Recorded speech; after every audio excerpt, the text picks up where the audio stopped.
Good morning, everyone. Hope you're all well. Well, today we're going to have a look at sales and marketing strategy and how that's going to be affected by Brexit and by COVID, of course. So we'll look at some of the sort of overall changes in strategy. We'll sort of look at the current situation first, where we are with Brexit, how the EU changed sales and marketing over the last 40, 50 years, and the implications of Brexit, as you can see there. The digital revolution, including Zoom and webinars, as we're looking at now, and how that affects your sales and marketing strategy. So just a couple of minutes, if I may, about me and my company. Go Exporting is a specialist export consultancy that we help successfully launch businesses into new international markets. So we've made it a priority over the last few months and years to help companies with the Brexit transition and helping with the implications of Brexit, doing Brexit reviews and so on. But as a company, we specialize in everything to do with export, from export readiness to assessing opportunities through to strategy and opening new markets. So any areas in your export that you're interested in, particularly if you're starting to look at new markets post-Brexit, we're able to help.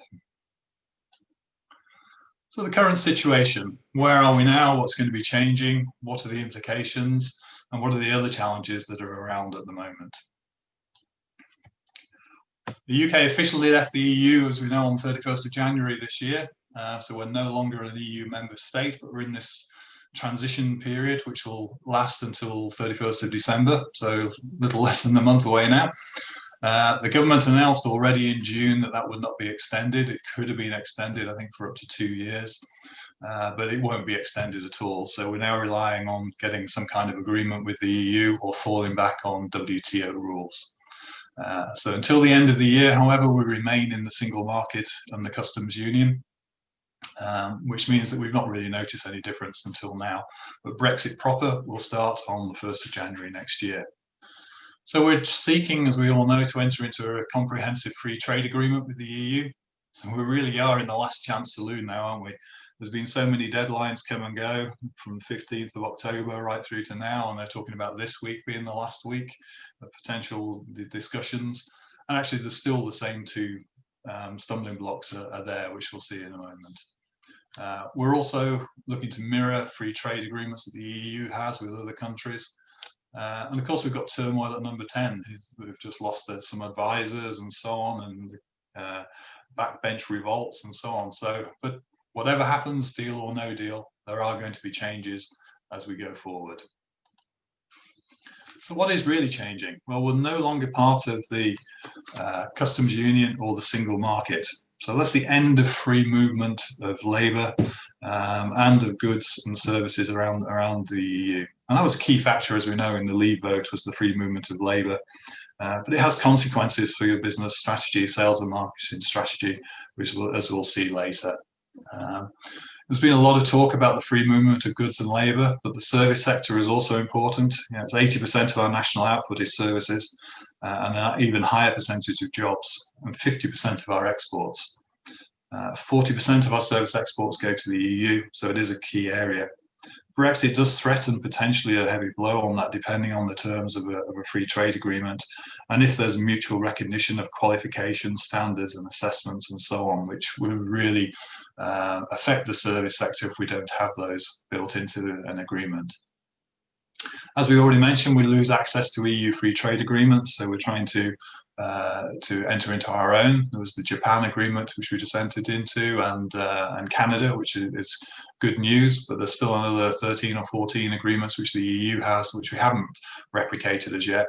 So wherever there isn't a free trade agreement, we'll fall back onto WTO rules. We'll no longer be governed by EU law. The UK government wants to be away from that altogether, but we may have to accept some areas of EU law in order to come to a free trade agreement, but that remains to be seen. The whole idea was that we'd be an independent nation in the free world and be able to influence things, but really we're not quite sure what our real position and power in the world is.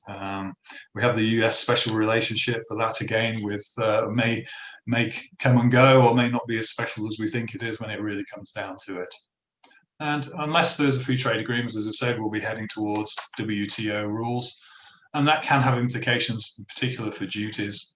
animal products, which you can see 16.3%, dairy 37.5%. So there could be some very hefty duties which would have an effect on our exports if we don't reach an agreement. We've looked in other webinars in detail about the implications of leaving Brexit. Well, here is just a list of them, just to recap. Everything starts really with the HS code, the commodity code of your product that you need. If you've only ever exported to the EU, maybe never used that before, but you'll need to find the HS code for your products, and that will govern whatever duties and licenses and approvals and things you need moving forward. We all need an EORI number. There's going to be customs declarations, of course. I reckon there's going to increase up to 300 million customs declarations from 50 million now. That's a huge burden on business and on freight forwarders and customs agents and so on. And they do reckon there's going to be shortages and, of course, delays at port because of that. We've all heard about the car parks that they're building on the M2, for example. And we have clients that are freight forwarders, and they have real concerns about what's going to happen moving forward. Customs duties could become a real burden, a real element that we need to consider, as we've already seen if we fall back on WTO rules. Same with sanitary and phytosanitary certificates. So if you're exporting animal or plant products, you may need additional certificates that you've not needed before within the EU. Same with strategic controls and licenses for goods which are dual use, for example. And the UK is actually changing a little bit some of the products which go on to strategic, that will need strategic controls, for example. Rules of origin has been talked about as potentially the biggest problem of Brexit that no one's really talked about so far. Whether we can claim a product as UK origin compared to where we used to say it was EU origin, and the components that go into it, if we have a lot of EU components in our product, could make it difficult to prove UK origin moving forward. Fortunately, the free trade agreements we've entered into, for example, with Japan and Canada, have replicated the current situation, so EU components will be classed as UK from that point of view. So as long as we can move forward like that, and the same agreement with the EU itself, that will help things. There'll be VAT changes. VAT will be due on import into the EU when you're exporting. Your customers or you will have to pay the VAT on the import. Moving goods into the UK, you'll be able to move the VAT onto your next VAT return. So that the government has brought in that concession to make things easier. There'll be changes in approvals and CE marking, for example. We're introducing our own UK CA, which will take over from CE marking as the approval in the UK. There's a 1-year transition period to the end of 2021. But the EU has already said they will not accept or won't recognise UKCA. So you could end up in a situation where you'll need both a CE and UKCA in order to supply both markets. Incoterms are becoming increasingly important. They govern what responsibilities you or your customer has in terms of the transaction, in terms of who pays the duties, who pays the VAT, and so on. There's also who is the importer. Your distributor, your customer now is the importer of record, and that brings them into the EU, and that brings them some different responsibilities. And there are changes with e-commerce if you're supplying to consumers as well that we've looked at in previous webinars. And there are other challenges, as we know. It's an uncertain world at the moment. And COVID-19, the global pandemic, recession.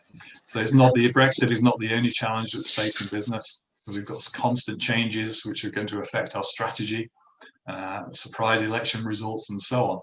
So not only that, but we have accelerated technological change. We've seen the digital revolution, exponential growth of global data and digital technologies which have changed business forever, like webinars, like Zoom, like digital marketing and e-commerce, for example. Everything's moving online, and the use of data is the new oil, as they say.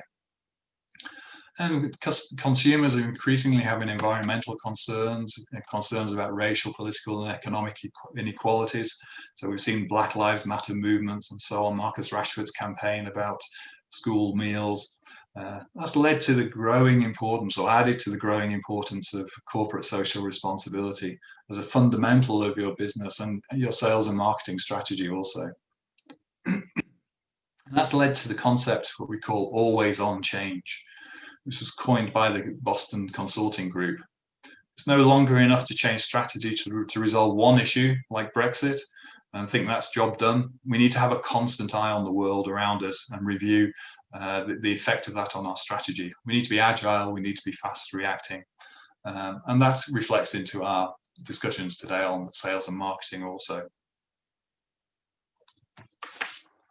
So how did the EU change sales and marketing over the last 50 years or so? We'll look at the historic perspective, exports, free trade effect, and the psychological change also, excuse me, which is an important factor that we need to consider. So as we can see, import or exports from the UK have grown steadily in real terms over the last 50 years or so. In real terms, it's grown quite considerably.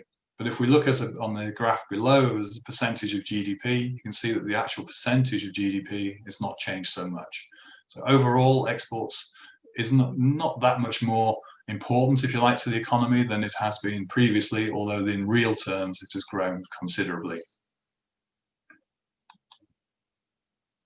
But our trade balance shows, sort of an important story. As you can see, since 1948, we can see service exports have grown and goods have declined as a percentage of overall GDP. And we are running now a trade deficit overall. At the point of joining the EU, the common market in 1973, trade balance was at its lowest overall position, especially for goods. And that's, we were in a deep recession and strongly recovered over the next decade until the recessions of the 1980s, which has severely affected a lot of UK manufacturing business. And hence we recovered slightly in the 1990s, but then we've seen a steady decline in goods exports in particular, and growth in services over the remaining period. It could be said that the EU actually entry saved the UK economy for that decade, but after that we've sort of gone back to type, if you like. But now if we look at the graph on the right in 2019, we can see that we have a trade deficit with the EU, but it accounts for around 43% of our exports still.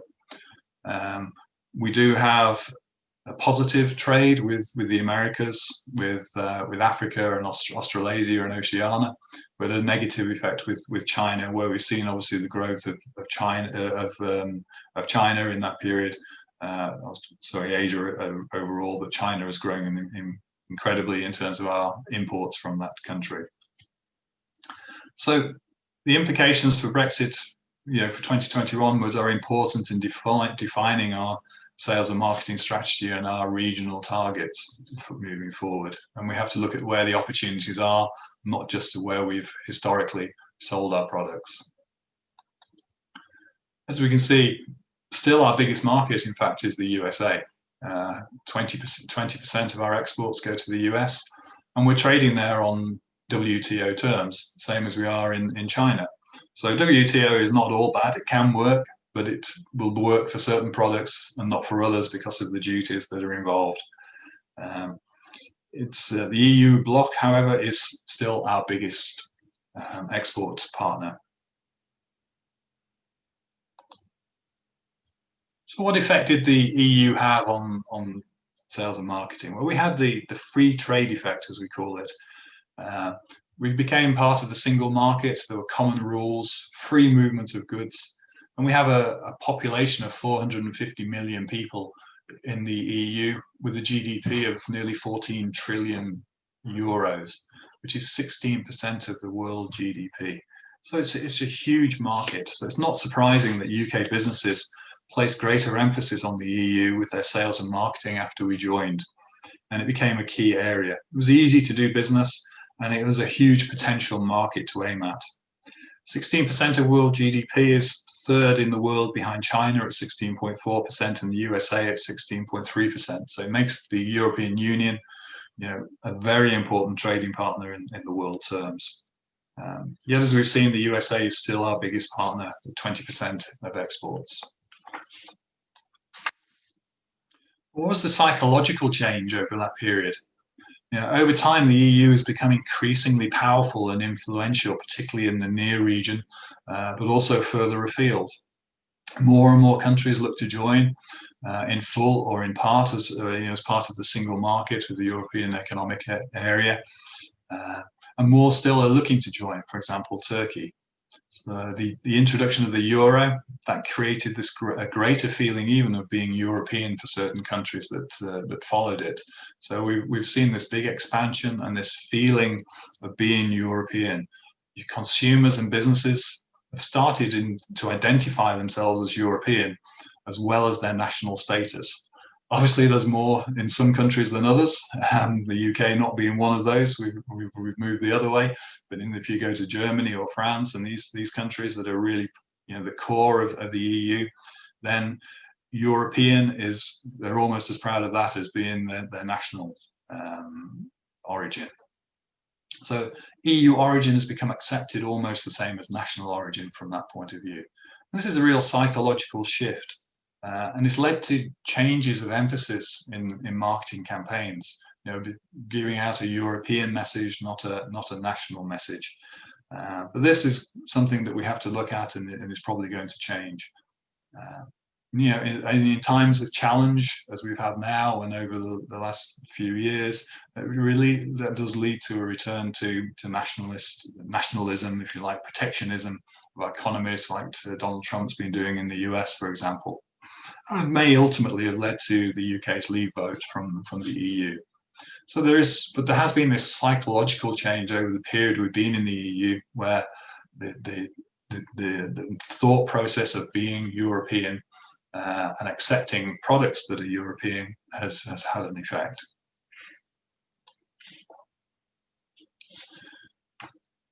So what are the implications? Next, we're going to look at the implications of Brexit on sales and marketing, and how do you deal with them? So we'll look again at the psychological effect, the barriers to trade, and each different area that Brexit can have an effect on your overall sales and marketing strategy. So the psychological effect, first of all, we've just been talking about psychological change as we were part of the EU, but we're no longer going to be part of the EU. So that's going to create a psychological chain. Customers no longer consider the UK as European, and they may switch allegiance because of that. And at the same time, UK consumers may have the same thought process in reverse and look to UK suppliers rather than EU suppliers. And you could also get this sort of siege mentality, as we call it, where customers think, well, if they don't want to be part of our club, why should we buy from them when there's a competitor in the EU? So there's a danger there that there could be loss of markets within the EU for UK companies. And the same in reverse, though. UK customers may think, we're no longer part of the EU. It's been a tough divorce. Why should we buy from them? Let's look at our home market. Some overseas companies may also look at moving out of the UK. You never know. We could also therefore see a buy local movement, and this could lead to buying local agenda on both sides of the channel, which will be good for local companies, but not for those that are relying on exports into the EU, for example. Fear of shortages could also have an effect. Customers worry that their UK or EU goods may not be available due to the difficulties with the supply chain, deliveries and customs delays. And again, that can lead to this mentality of, well, we'll buy local, we'll buy from EU, not from UK, or UK, not from EU, for example. So there's a real psychological effect there that in your sales and marketing strategy, you need to consider. And we'll look at that in more detail later. Then, of course, there's the physical barriers to trade, if you like, that's going to be created by leaving the EU, the customs declarations, the duties and the VAT changes, licenses and permits. We've already looked at some of this, so approvals and certifications. The importer responsibilities, your importer being responsible for making sure your product is allowable, if you like, on the EU market. There'll be additional costs. There could be cash flow implications, currency fluctuations. So there'll be, sort of lead to a discussion of, is it worth it? So these are real obstacles to trade which need to be overcome by you and your customers. And they will lead to a re-evaluation of whether the relationship is worth it, and may look for alternatives. It's estimated that 60% of EU companies have already looked for local alternatives. So if you haven't received that order that you were expecting, it may be time to contact your customer and find out really what's going on. So how do you deal with that? Well, the first thing is to take positive action. Make sure that you've planned for Brexit. Don't be passive and hope it'll be all right on the night, because it won't. The psychological effect and actual barriers to trade are real, and they need to be dealt with. So be sure, be confident, plan for Brexit. How well have you planned? Have you considered all the implications, not only for your business, but also for your customers? Make it a priority. As we know, there's now only 31 days to go, so there's not much time left. And this is the most immediate challenge to your sales and marketing strategy. Make sure you take their concerns seriously and that you've done everything you can to overcome them and smooth the transition period for you and your customers. So keep them close. When was the last time you actually spoke to your customer? Do you know what or how they're feeling about you post-Brexit? If you don't, you really should do. You need to know. And also address their issues. Do you understand what their issues and their concerns are? Do you really need, you'd really need to know this as a matter of urgency? Do they know the plans that you've already put in place to ensure everything runs smoothly post-Brexit? Have you told them? If not, why not? You need to get that message out there. It's critical that they understand that you're doing everything possible to ensure business moving forward. Wouldn't you be concerned in their shoes? You may well be in their shoes with a European supplier. So understand that your customer will be having the same negative thoughts perhaps that you are about your suppliers, and looking around for alternatives. So communication is really critical here. Keep them and the market updated with your preparations. Reassure them that you're Brexit ready, and make sure that you're not caught out, that you are actually ready for this difficult period ahead. There will be changes, as I say, whether there's a free trade agreement or not. Most of the changes we've talked about will happen, so you need to be prepared. Plan it, make sure you've planned correctly.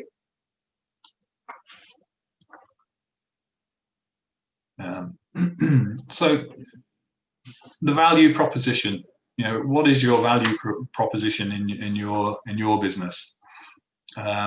Is it really a sales and marketing strategic choice? We often think about the value proposition as a way of selling our product, but in fact it should be the starting point of building your sales and marketing strategy. What makes you and your product stand out from the competition? What gets you away from being a commodity? How do you add value to your product to your customers? And how do you want to be perceived? Will you operate on a cost basis, or are you value driven? It's been proven time and again that creating value for your customer and money will flow in your direction. But how is it all going to be affected by Brexit? Well, you do need to review your value proposition, a complete review, as it may have shifted due to the Brexit challenges. For example, customers in France may be looking local, for local suppliers because of red tape, duties, delays, for example. So your value proposition needs to include making buying from you easy, just as the same as before Brexit. Make sure that that is part of your proposition. You may look at new markets. New markets may require a different value proposition. Other regions of the world may need, require different, have different requirements from you and your products or your services. So review it depending on where you're going, depending on the effect of Brexit. And of course, you can increase value by technology. Technology is really important these days in increasing the value of your product to your customers. We'll look more on that in a moment in the innovation section. But using data and digital services, for example, to add value to your customers is a real bonus these days, and one which can help you increase the value of your product and hence increase your margins. we have a customer who supplies measuring systems for road markings, which is, there are many other companies that supply the same kind of system, but they've really differentiated themselves in the way they use the data outputs that they give to the highways authorities in this case, and the way that data can be manipulated and managed, and the reports that it can give them. And that's giving them a real advantage. And their product is 30% more expensive than the competition, but its value is there because of the additional convenience and data and service that they're providing to their customer. So we need to look at this kind of thing. So review your value proposition. Build value. Building value does gain customers, and building value does increase returns by increasing your margins. That's a very important part of your sales and marketing strategy. Is actually, core of it is to review your value proposition. Next, marketing communications. What is your marketing message going to be post-Brexit? You need to adjust your marketing message to emphasize how you're ready to help your clients to overcome the Brexit hurdles. Convey to the market that you're ready and you're dealing with your post-Brexit will be the same. So dealing with you in December will be just the same as dealing with you in January. Sell the fact that your Brexit planning is complete and your customers will enjoy what we call perfect execution. So that there will be no significant difference to your clients by dealing with you post-Brexit. And this is really important. But the important point is you have to convey that message as part of your marketing strategy.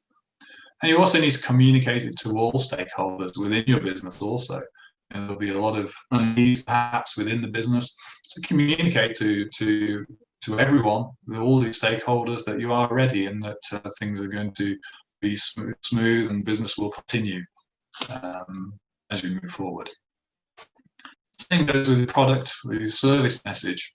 When your marketing message, you need to review, you need to change your overall marketing message based on your new value proposition, but also based on the effect that Brexit has had on that. So, for example, you may start to say "Made in Britain" or "Out of EU components, committed to the EU," no matter whatever kind of message you feel for your particular product or service, your clients are looking for from you. But do review it and portray that message moving forward. Same with brand positioning. You may need to change that. It may be that you're no longer the low cost or the medium cost option because of duties. You may become a higher cost option. So how do you deal with that? How do you position your brand? How do you add value to be able to overcome that? So again, that's something that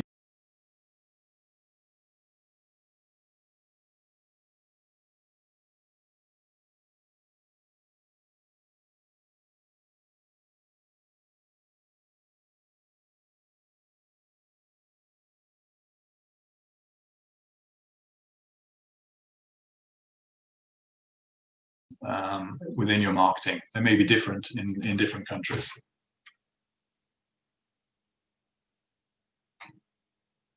And then very important these days is the CSR policy and actions. We already looked a little bit at this earlier. You need constant validation of your CSR credentials to your customers, because it's becoming increasingly important for consumers and businesses alike to show that they have a social responsibility.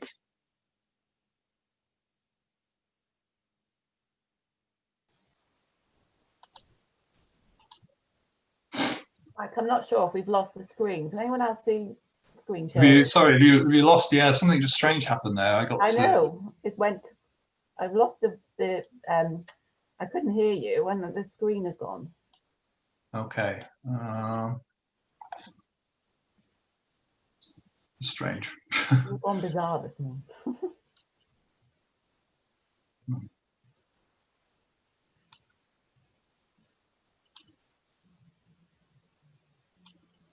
I'm not getting the option to share my screen anymore. I'll go back in to see if it's taken. Oh, it's not letting me do anything on there.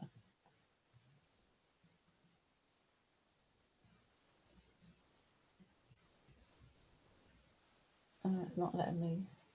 Oh, we are. See if that works now. Is that giving you? Oh, we've lost Mike.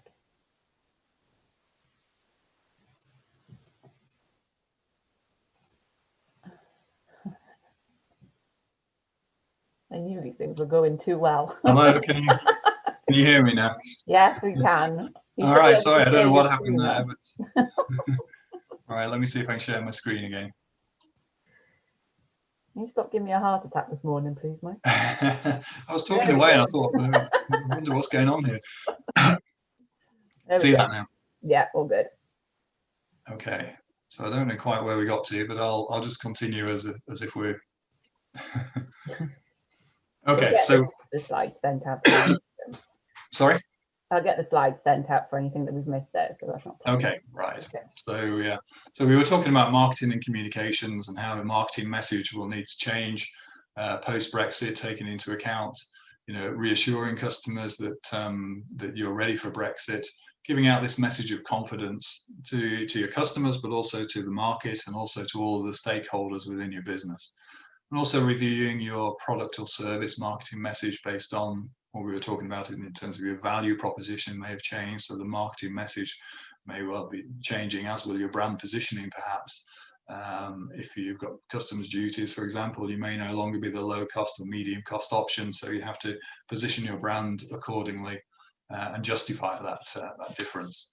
And also, if we're looking at new markets, we have to reflect cultural differences that you may find in dealing with the US or China compared to dealing with the EU, for example, and emphasizing the customer social responsibility aspects of business, which are becoming, increasingly important. So, rethinking your global strategy. One of the big changes for post-Brexit is that now all countries are the same. There's 135,000 UK businesses, by all accounts, have only ever sold into the EU because it was easy, as we saw earlier. It was one market, one customs union, so it was an obvious market to go for. But now everywhere is the same, so it's important to review all markets. Have you considered Asia? There are huge markets out there, not only in China and India, but also in countries like Vietnam, for example. And what about Latin America? Colombia is a fast developing economy. Brazil is huge and is opening up in many ways. So, we'll look at more in more detail about how to review different markets and select the best opportunities in our export webinar on Friday. But it is an area that it gives an opportunity, Brexit, to review where you sell. Free trade agreements will be one good indicator of where to look. We've got the UK Japan agreement, we've got the UK Canada agreement. So if you've not looked at these countries before, unless we get an agreement with the EU, it might actually be easier to go to some of these countries than it is to the EU now. So expand your horizons beyond the known. Brexit gives you this opportunity to look at where those best opportunities are, and not just at our near neighbours. Redefine your global strategy. Have a think about it. Review your route to market as well. Given the new Brexit normal, your route to market options, do they still make sense? Are your EU distributors willing to be the importer of record, for example, with all the responsibility that may entail? Or do you want to send out confidential information to them? You might be required to, you may not. So should you have a master distributor or an initial importer in the EU? Given that and potential duty changes, would you benefit maybe from a subsidiary or a manufacturing plant or even a distribution hub in the EU? So it's important to look at your routes to market and see if they still make sense. A lot of companies now, for example, Honda, are following what's called a localization approach, but within a global footprint. So their decisions are made locally, their entities are local, but they're within a global framework, if you like. And they're doing that to reduce the effect of protectionist policies, reduce the effect of duties and origin, for example, these kind of things. So this is something that would be worth looking at. And they're huge companies, but for all businesses, it's worth reviewing your route to market, options and your approach to the market. If you already have local employees in the EU, for example, you need to make sure you've checked their status, their legal status, and their employment requirements in these countries, because they may have changed. So that's another area that needs to be looked at. Be prepared again. But also, when we're talking about rethinking your global footprint, still look at the local market. Have EU competitors exited the market? Are customers worried about continuity of supply from the EU? If so, you can look to fill that gap and increase your home market share. So that's important not to overlook your home market as well, and what you could be able to do in the UK. And we've got the competition gap. This is something which is often overlooked. We often talk to our clients about this because they don't really look at their competitors enough in terms of learning from them, in terms of benchmarking and so on. It's often overlooked area of sales and marketing strategy. You need to understand your competitors. Where do they sell? How do they sell? What are their routes to market? What is their marketing message and their value proposition? Review their strengths and weaknesses. When was the last time you really looked at one of your competitors to really understand them? And look now particularly at how are they preparing for Brexit. Are they paralyzed by fear? Are they doing nothing? Or are they, if they are, look to take advantage of that. Put yourselves at the forefront by your marketing messages we've been talking about earlier, and letting everyone know that you're ready for Brexit. In challenging times, some companies look to ways to make themselves small, to roll up like a hedgehog. So we call this the hedgehog strategy. They cut marketing costs, they cut customer services, for example. All this does is alienate customers and reduces leads that are coming into the business just when you need them most. So a hedgehog strategy is really short-term, knee-jerk reaction. It can produce long-term wounds to the company doing it. So avoid that mistake. Look for opportunities to take advantage of where the hedgehogs are, take advantages of those companies. And again, look at your competition. Have any of your EU competitors left the UK? Is there a potential gap there that you can fill? Could you buy their customer list, or could you start a marketing campaign direct to their customers, or perhaps even buy their subsidiary or their distribution that they had in the UK? So all of these things need to be looked at. Will there be less or will there be more competition? Well, that's kind of things we have to evaluate, depending on exchange rate, duties, customs arrangements, and so on. They could all make the EU suppliers less attractive in the UK, and which UK consumers may then turn to UK brands, which we mentioned earlier, this local effect. But it could also mean that there's more competition in the EU, as the reverse may apply. So UK companies become less competitive, depending on how all of these things play out. So what we recommend to our clients is that you review all of the scenarios. Plan your sales and marketing strategy to counter competition, to counter the different scenarios that may apply, that may come up, and look at how you can differentiate your business from the competition in particular.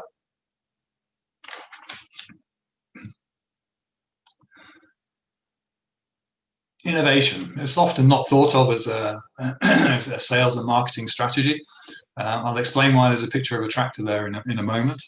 But Brexit's going to create challenges for business. It's going to reduce potentially our traditional markets in the EU, but it's going to also create opportunities, new countries, new customers, expanding your global footprint. But all of that does require potentially an innovation strategy. Product innovation. New regions may have different demands on your products. For example, different features, different designs, different climates can all have a change. There may be new approvals and standards that are required. This requires an innovation strategy. But when part of your innovation strategy is you need to review your capability for innovation. How much time, how much resource have you available to put into innovation, because that will affect and influence directly onto your sales and marketing strategy. How many countries can you develop a product for? How many countries can you go to all at once if there's changes that are required?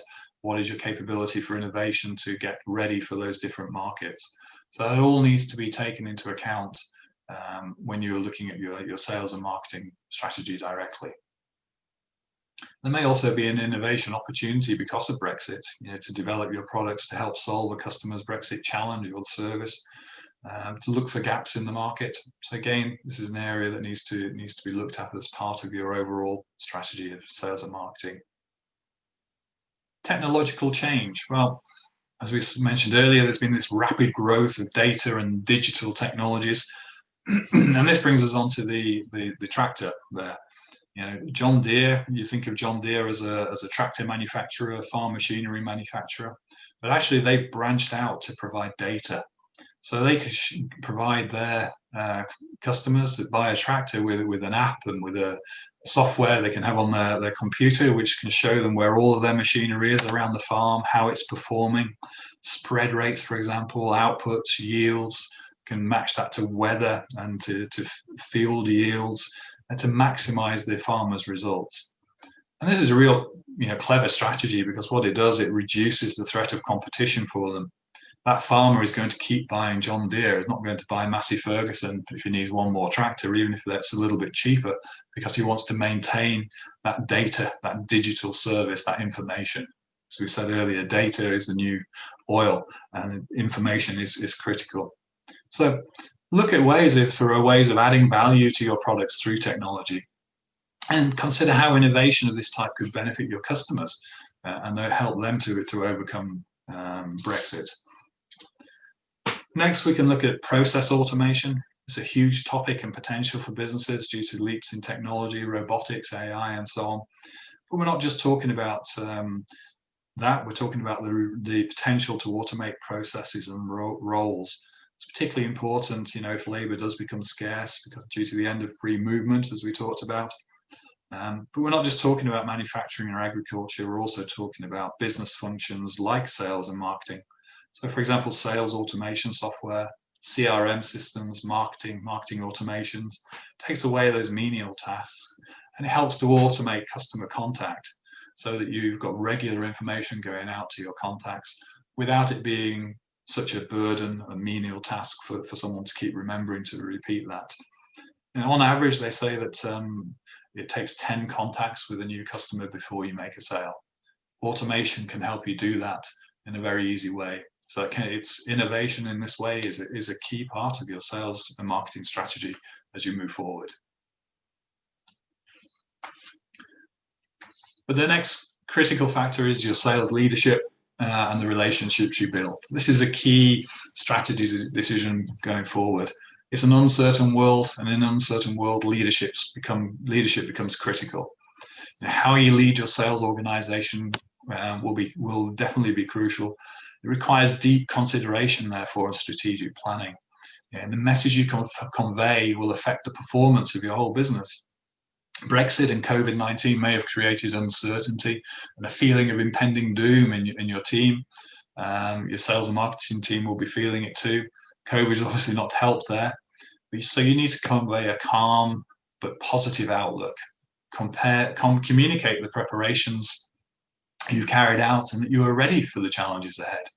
Communicate the opportunities you see post-Brexit. Be positive. Everyone wants the positive message, not to dwell on the past.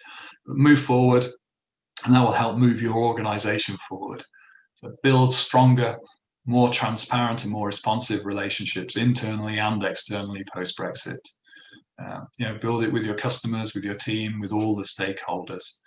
Communication really is key. We've looked at it before in the marketing message, and the message that you give out is critical. Create an organization that's motivated to achieve, a common goal.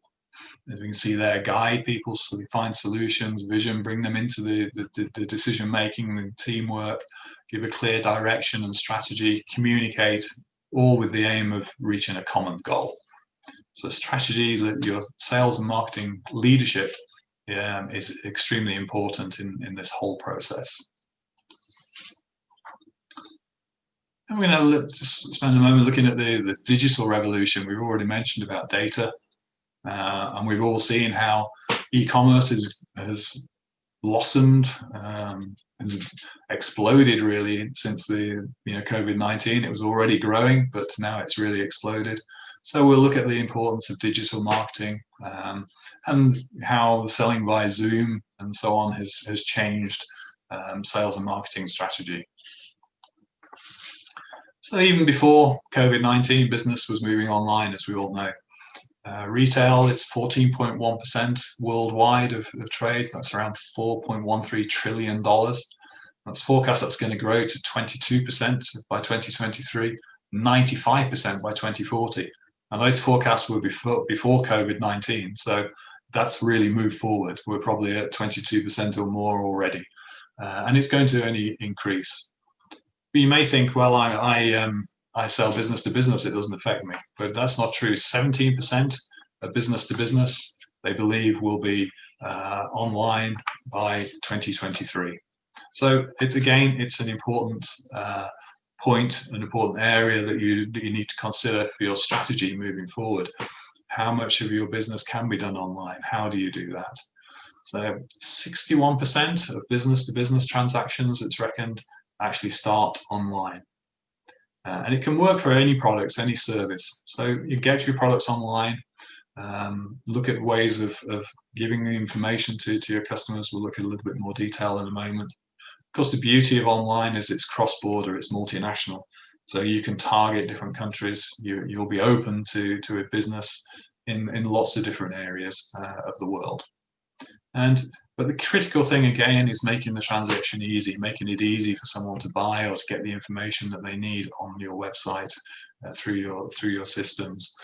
The more difficult you make it, the less likely they are to stay on your site. People get bored very easily and click off. We've all done it. If we're finding trouble getting the information we want from one site, we'll go and find another one. So make sure yours isn't that one. So digital marketing, it's all right having an online shop, but you need to be able to drive buyers to your shop.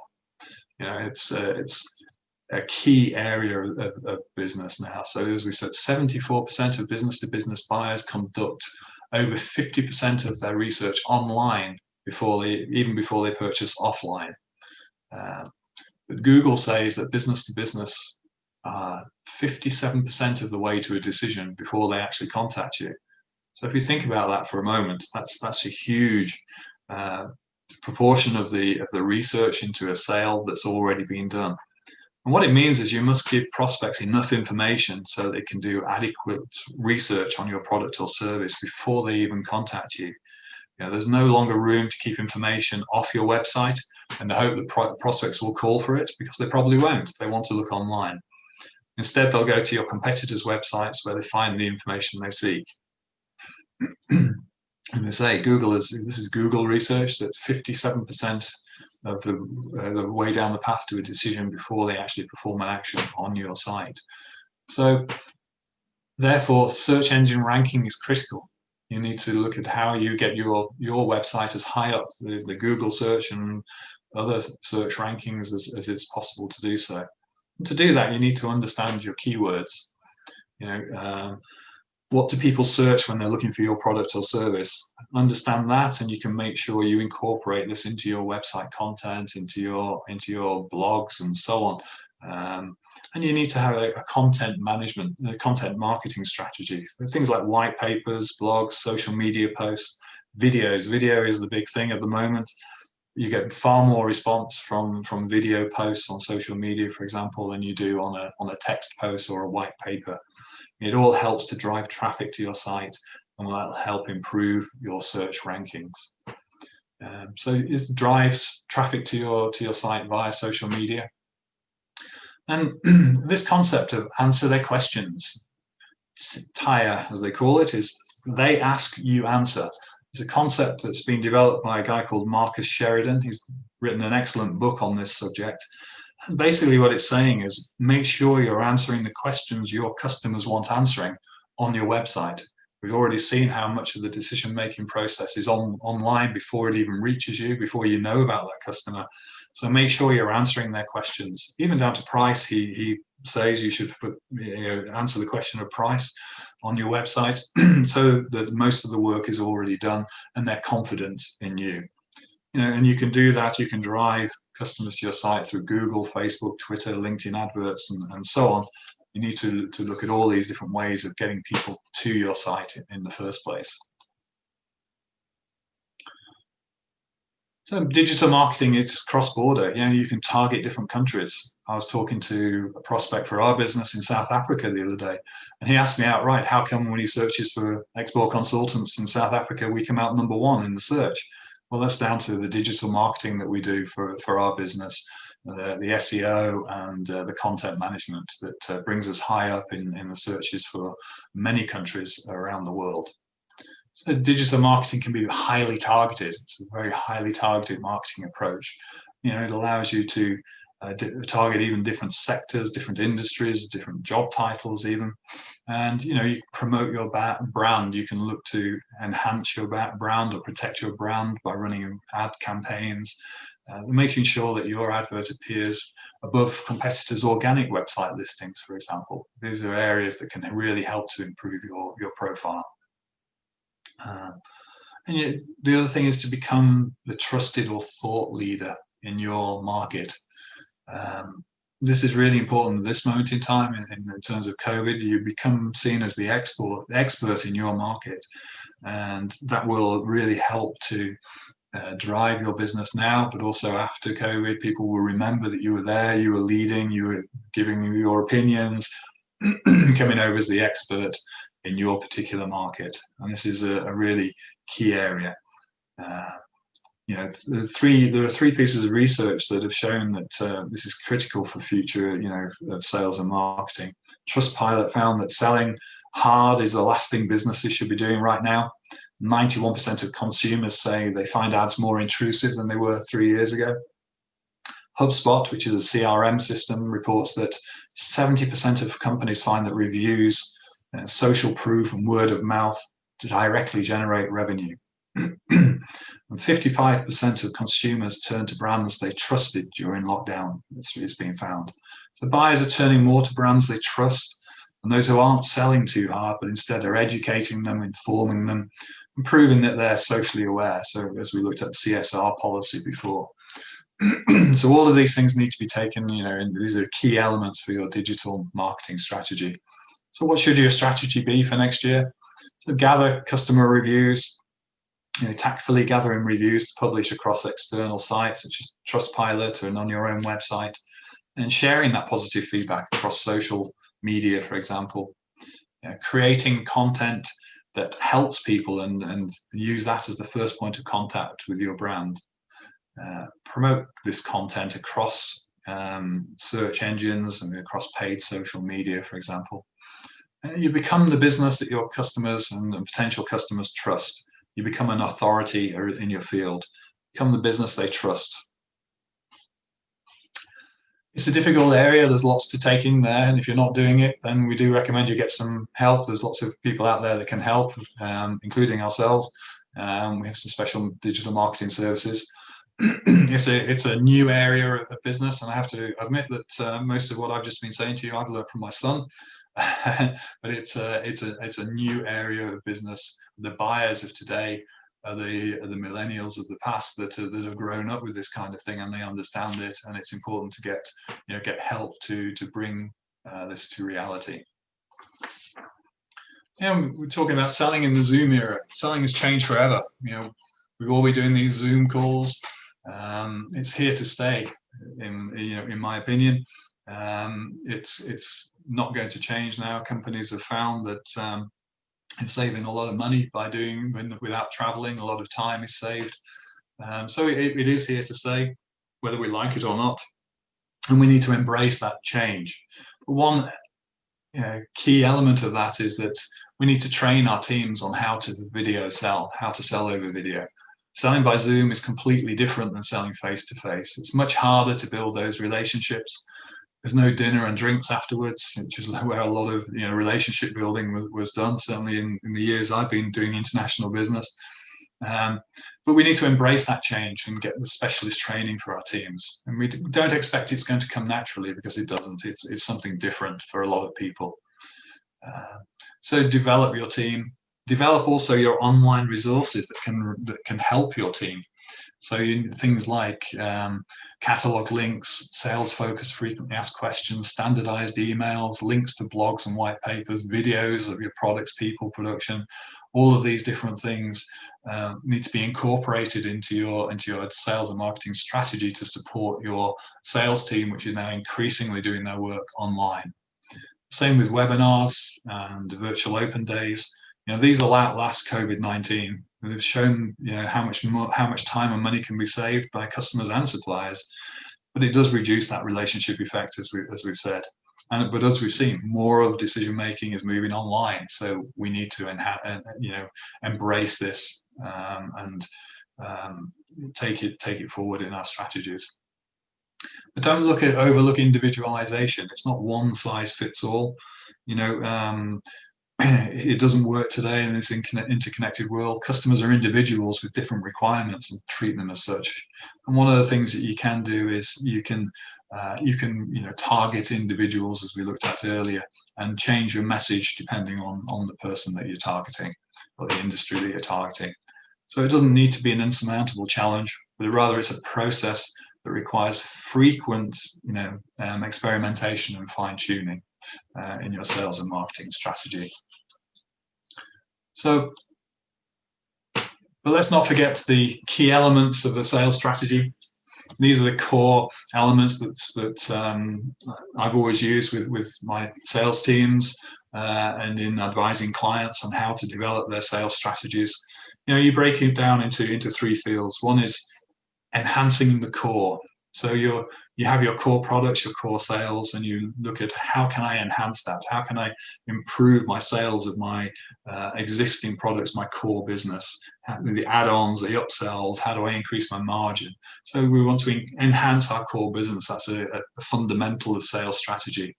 The next fundamental is extending that business. Where can you sell those core products that you're not selling it now, to new categories, new customers, new users? Look at those kind of areas and how you can extend that business and other uses for your products. And finally, the other area is expanding your market, looking at new areas of business which you could move into, new opportunities, innovation, as we've seen earlier. So these are all core elements key elements of a sales strategy, which brings everything together, hopefully, that we've talked about in the rest of this webinar. So in summary, as from January, we're out of the EU. Your sales and marketing strategy needs to adjust to this change, take into account psychological and the physical barriers that leaving the EU is going to create, embrace new technology, the Zoom era, enhance your online offering. Digital marketing is key, but remember the basics of sales strategy and sales leadership. Sales leadership is critical now in the message that you put forward to your team and to your stakeholders and your customers. Thank you very much. Thanks, Mike. Lots of info as usual. Apologies for the little glitch along there. I've just noticed we've got one question in the chat section there. If you can see that, I know we've come to our hour. Okay, so we've mentioned a lot about physical products. Will there be any implications for software companies external to the UK wanting to sell to UK customers? Well, yes, I mean, a lot of what we talked about was not just related to, I may have used products, but I was using products and services, products as software as a product as well, and the psychology and the potential implications of barriers to trade do apply. So we need to look at all elements for your particular products, and selling into the UK. Yes, some of those may have changed. Your route to market may need reviewing, for example. So yes, there are implications. Obviously, every product and service is a little bit different, and you need to review specifically for your business and the marketing message that you're going to put forward and the value added that you're offering to your clients in the UK. Okay, anyone else got any questions? Want to come off the mic? Oh, I think we're all good. Okay. Thanks, Mike, then, for giving up your time again. I know we're back with you Friday, and I know a few of those are booked in on there as well. So thanks, everyone, for giving up your time this morning. Hopefully see you on the next webinar. And thanks again, Mike. See you all soon. Thank you. You're welcome. Thank you. Bye. Goodbye.